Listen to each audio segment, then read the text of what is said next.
싱가포르 뉴스를 전달해 드리겠습니다. 지난주에 10,000명대를 찍고 다시 7,000명대가 나오기 시작했었거든요. 내려가나 했는데 화요일부터 다시 10,000명대가 나오고 있습니다. 화요일은 13,011명, 9일인 수요일은 1314명, 12일인 목요일은 1686명이 나왔는데요.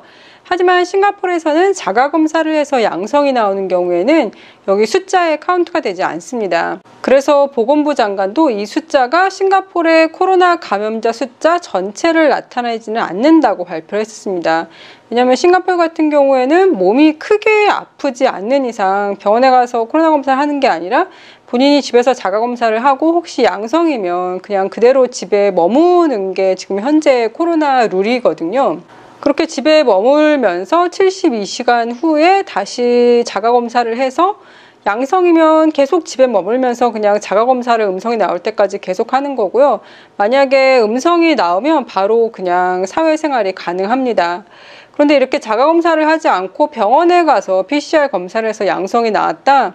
그럴 경우에도 72시간 집에 머물고 그 후에는 자가검사를 해서 음성이면 사회생활이 가능하고요. 굳이 자가검사를 하고 싶지 않은 사람들은 7일 후에 자동 격리 해제가 됩니다. 특별한 검사 없이요.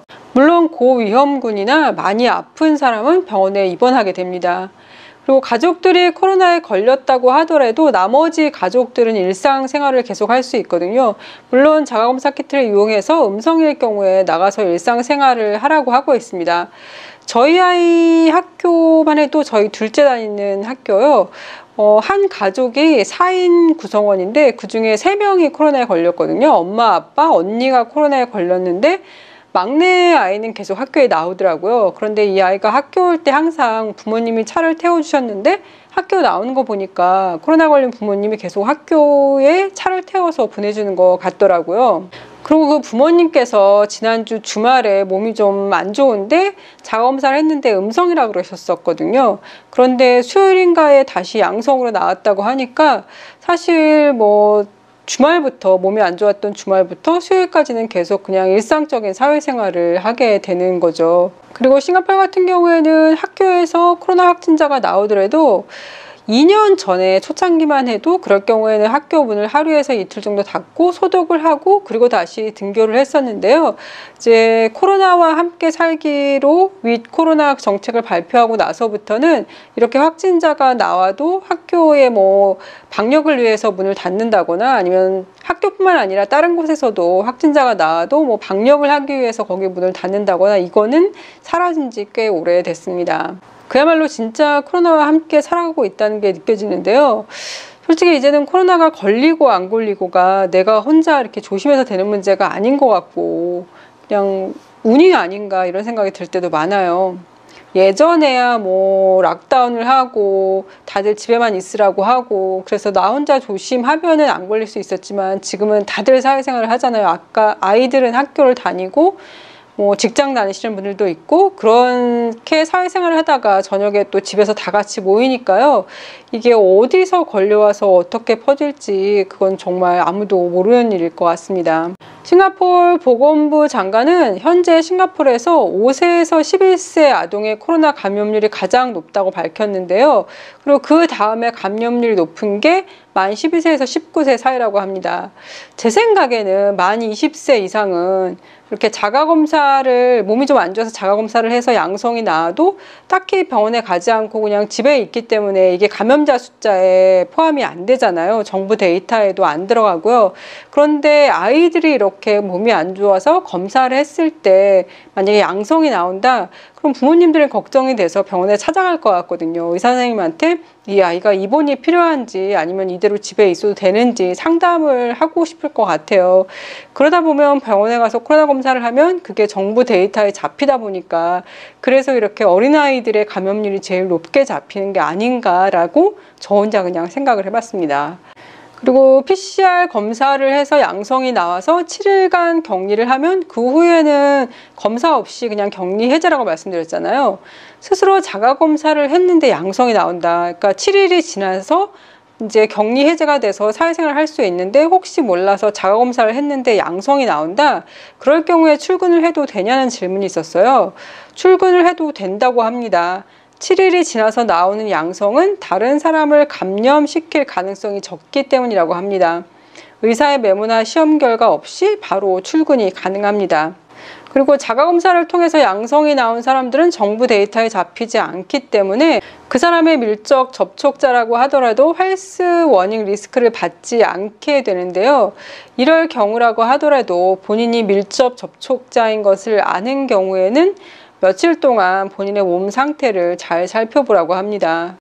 싱가포르도 자가검사 키트의 수요가 높아지면서 리테일러들이 공급을 원활하게 할 수 있도록 공급자들과 워킹 중이라고 합니다. 응급실에 급하지 않은 사람들이 너무 많이 온다면서 정말로 응급 환자들을 위해 그렇지 않은 사람들을 응급실 이용을 자중해 달라고 합니다. 올해는 GST가 확실하게 올라가기로 결정을 했나 봐요. 며칠 동안 계속 왜 GST를 올려야 하는지에 대한 기사가 계속 나오고 있습니다. 인플레이션에 집값도 계속 올라가고 GST도 올라가고, 그런데 어쨌든 GST 올리는 거에 대해서는 싱가포르인들한테는 어떤 혜택을 주겠다라고 했거든요. 싱가포르는 1년에 한 번씩 올 한 해 동안 이런 곳에 돈을 사용할 것이다 라고 어떤 재정부 장관이 발표를 하면서 그때 싱가포르인 가정들한테 돈을 얼마를 풀겠다라고 또 같이 발표를 하거든요. 이 발표를 올해 할 때 그 금액을 조금 늘린다고 합니다. 지난번 영상에서 차를 운전하려면 차 운전 허가증 같은 걸 사야 된다고 말씀드렸잖아요. 10년에 한 번씩 사야 되는 건데 제일 작은 차종의 COE 가격이 6만 불 이상으로 올랐다고 합니다. 호주는 백신을 맞은 모든 사람들한테 2월 21일부터 국경을 연다고 발표를 했고요. 호주뿐만 아니라 지금 유럽의 곳곳 나라들이 국경을 오픈을 하거나 아니면 규제를 좀 더 완화시키거나 하는 일들을 계속 해나가고 있습니다. 타이완은 후쿠시마산 식재료 수입을 금지를 지금까지는 했었는데요. 그 규제를 어느 정도 푼다고 발표를 했죠. 싱가포르는 벌써 몇 년 전에 후쿠시마산 수산물, 농산물 모두 수입을 하고 있거든요. 혹시 후쿠시마산 식재료가 염려가 되시는 분들은 일본 식자재 파는 곳이나 일식당은 피하시는 게 좋지 않을까 싶습니다. 아이슬란드에서 호주까지 정부와 기업들이 노동시간 단축을 시험을 하고 있다고 해요. 이미 수십 개의 기업이 동참하고 있다고 하는데요. 스페인 패션업계 대슈갈은 주 4일제로 변경을 했고요. 거대 소비 기업인 유니레버는 뉴질랜드 전역에서 주 4일 근무제를 시행하고 있다고 합니다. 주 4일 근무제가 됐다고 해서 월급을 줄이는 게 아니라요. 생산성을 높이고 주 4일로 하자, 이런 실험을 지금 하고 있습니다.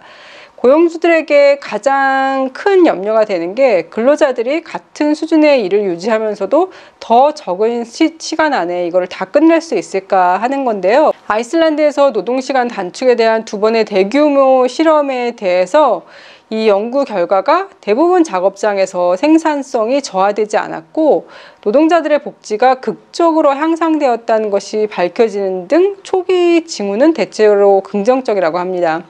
하지만 아직도 많은 고용주들은 주 4일 제도를 걱정하고 있고요. 주 5일 제도가 하루아침에 이루어진 게 아니듯 주 4일 제도도 시작하는 회사가 생겨나고 점점 이게 주 부류가 되면 앞으로는 그렇게 될 수밖에 없을 것이라고 하네요. 제가 처음에 직장 생활 시작했을 때 저희 회사가 외국계 회사였는데 그때만 해도 저희 나라는 주 6일제 근무였거든요. 그런데 저희 회사는 주 5일제 근무였고 한국 공휴일만 쉬는 게 아니라 미국 공휴일도 쉬었었어요. 월급이 그렇게 많지는 않았음에도 불구하고 그렇게 쉬는 날이 많으니까 만족도가 높았던 기억이 납니다. 아주 작은 플랑크톤부터 거대 고래까지 플라스틱이 그들의 몸 안에서 발견되고 있다고 합니다. 청정지역으로 알려진 북극해도 오염이 됐고요. 심해어에서도 플라스틱이 발견되고 있다고 합니다. 플라스틱은 바다에 들어가면 녹기 시작을 하는데요. 그래서 겉으로 멀쩡해 보여도 나노 플라스틱으로 바다 생물들이 지금 몸살을 앓고 있다고 하는데요. 그렇기 때문에 당장 플라스틱 오염을 멈춘다고 하더라도 지금 이미 바다에 들어가 있는 플라스틱이 점점점 녹아서 2050년까지 해양 플라스틱 오염량이 2배로 증가하게 된다고 합니다. 세계 나라들이 당장 나서서 해양 플라스틱 오염을 멈출 것을 강력하게 결정하고 시행해야 한다고 주장하고 있는데요. 해양을 청소하는 것보다 아예 플라스틱이 해양으로 들어가지 않게 하는 게 중요하다고요. 가장 주범이 일회용 플라스틱이라고 합니다. 일회용 빨대 사용하지 않기와 텀블러 들고 다니기를 다시 한번 더 열심히 해야겠습니다. 스위스에서 최초로 건의를 했는데요. 약 등을 만들 때 동물 시험을 하지 말자는 건의가 나왔습니다. 당장 실현될 가능성을 없다고는 하는데요. 이렇게 많은 동물들이 죽어가는지 몰랐어요. 스위스에서만 2020년도 한 해 동안 55만 마리 이상의 동물이 실험실에서 시험 도중 혹은 시험이 끝난 후에 죽었다고 합니다. 영국과 한국이 코로나로 인해 많은 영향을 받는 공급망 강화를 위한 사인을 했다고 하고요. 빅뱅이 컴백한다는 기사와 현빈 씨와 손예진 씨가 결혼한다는 기사도 나왔습니다. 드라마 속처럼 알콩달콩 행복하게 사시길 기원합니다. 싱가포르 한인회에서는 의대 진학을 위한 커리어 코칭으로 미국, 싱가포르, 한국 의대를 어떻게 가는지 비교를 해서 강의를 해준다고 하고요. 고준석 박사님께서 강의를 해주시고요. 2월 27일 일요일 싱가포르 시간으로는 5시, 한국 시간으로는 6시에 하신다고 합니다. 혹시 자녀분들이 의대에 관심이 있다면 화면에 나오는 QR코드를 인식해서 신청하시고 강의를 들어보시면 좋을 것 같습니다. 쇼트트랙 응원 올렸다가 중국 네티즌들의 공격을 받은 RM에 대한 기사도 있었고요. 한국이 쇼트트랙 심판 결정이 불공정하다고 어필했다는 기사도 있었죠. 황대현 선수의 금메달 소식도 있었는데요. 저 이거 생방송으로 봤거든요. 솔직히 한국 선수 3명이 결승전에 올라가서 저는 사실 금운동 다 땄으면 좋겠다 생각을 했거든요. 황대현 선수 금메달 딴 것도 너무 기뻤는데 다른 두 선수도 열심히 노력했을 텐데 아무것도 못 따서 좀 안타깝긴 하더라고요. 그리고 오늘 열린 여자 컬링 영국하고 했는데 이겼고요. 여자 쇼트트랙 1000m 결승전에서 김민정 선수가 은메달을 땄는데요. 너무 많이 울더라고요. 경기가 끝나고요. 모든 스피드 경기가 그렇지만 금운동 선수들이 정말 찰나의 순간 때문에 금운동이 바뀌는 거잖아요. 근데 이게 금메달을 위해서 달려왔던 선수의 입장으로서는 굉장히 아쉬울 것 같아요. 그래도 너무 훌륭하게 경기 잘했다고 말씀드리고 싶고요. 나머지 경기도 또 응원하겠습니다. 그럼 오늘도 건강하고 행복하세요.